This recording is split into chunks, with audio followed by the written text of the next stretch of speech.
Nous allons vers une guerre civile à Los Angeles, en Californie. Eh oui. Trump a décidé d'envoyer près de, combien? 7000 soldats. 7000, oui, 7000 militaires pour aller expulser les immigrés. Le gouverneur de Californie n'est pas d'accord. Il a dit que ce n'était pas normal d'aller jusqu'à ce niveau. La police devait faire son travail et le faire de façon pacifique. La mairesse de Los Angeles n'est pas d'accord. Trump dit, s'il n'y avait que lui là, le gouverneur de Californie devrait être en prison. C'est la démocratie, hein.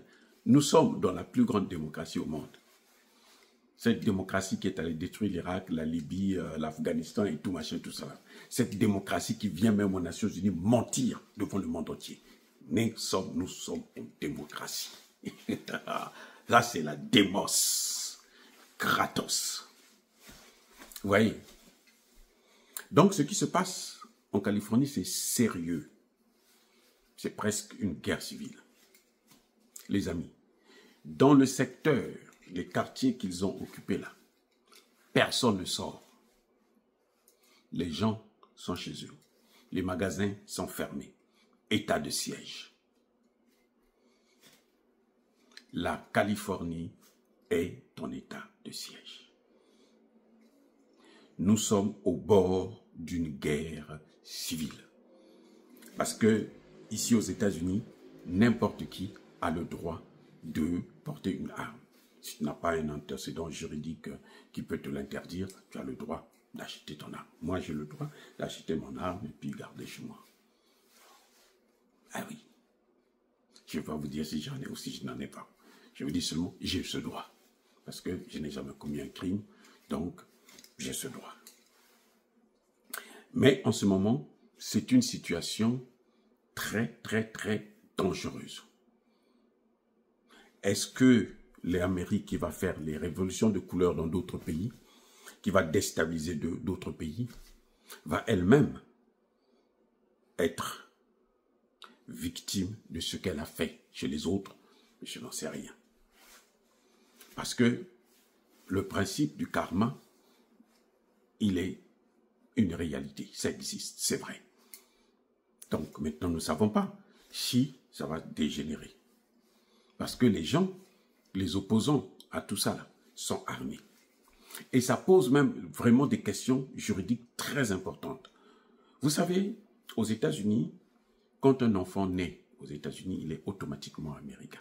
Le lendemain même, tu peux aller prendre son passeport et tout, faire la demande du passeport, tout ça là. Mais vous savez quoi? Il y a des parents qui viennent, qui sont sans papier, qui mettent au monde, l'enfant là est américain. Mais on prend quand même les parents, on expulse. Les plus chanceux, ils s'en vont avec leurs parents.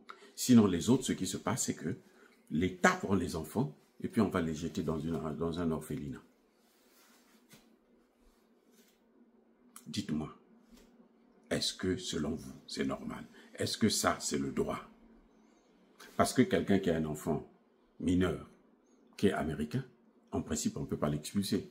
Parce que si on l'expulse, il doit amener son enfant.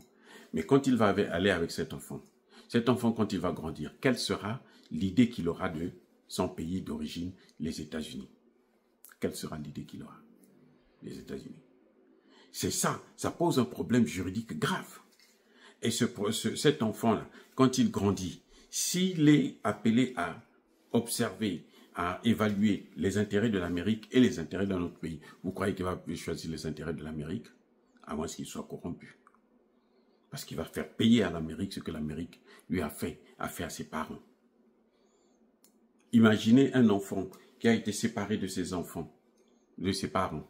Quand il va grandir, il va se rendre compte, non, ses parents avaient été expulsés après sa naissance parce qu'il n'avait pas de papier. Et lui, il a grandi avec d'autres gens. Parfois, il a été abusé là-bas parfois il a été violé, parfois ceci, cela. Qu'est-ce qu'il va penser? Ça, c'est le droit. Mais avec Donald Trump, il n'y a pas de droit. C'est sa volonté qui compte. Comme il a dit, c'est comme ça. Vous êtes obligé de faire. Et ça, c'est dommage. Parce que en démocratie, un pays qui respecte la démocratie commence d'abord par respecter les droits de l'homme, les amis. Et la justice doit être impartiale. Et les problèmes, comme ceux que je suis en train de poser là, sont alors d'une importance capitale. C'est vrai que s'ils sont là, ils ont un enfant américain, ils n'ont pas de papier, ils ne peuvent pas travailler, ils ne peuvent pas vivre normalement, l'enfant va vivre dans la misère, ça c'est clair. Alors, est-ce que l'État peut s'occuper de l'enfant?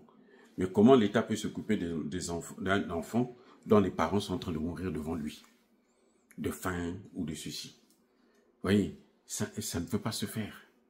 Les amis, c'est des problèmes, c'est-à-dire que l'Amérique doit s'asseoir pour traiter ces dossiers avec beaucoup plus de sérieux.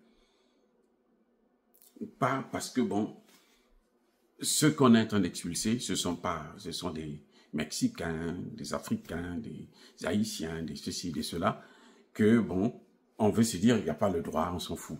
Non, parce que le droit, là, ça reste le droit. Même les animaux ont des droits ici. Et combien de fois les hommes? Donc, les amis, ne soyez pas surpris d'apprendre que le torchon continue de brûler et les choses vont vers l'escalade. On est au bord de la guerre civile, ici, aux États-Unis, pays des droits de l'homme. Soyez bénis.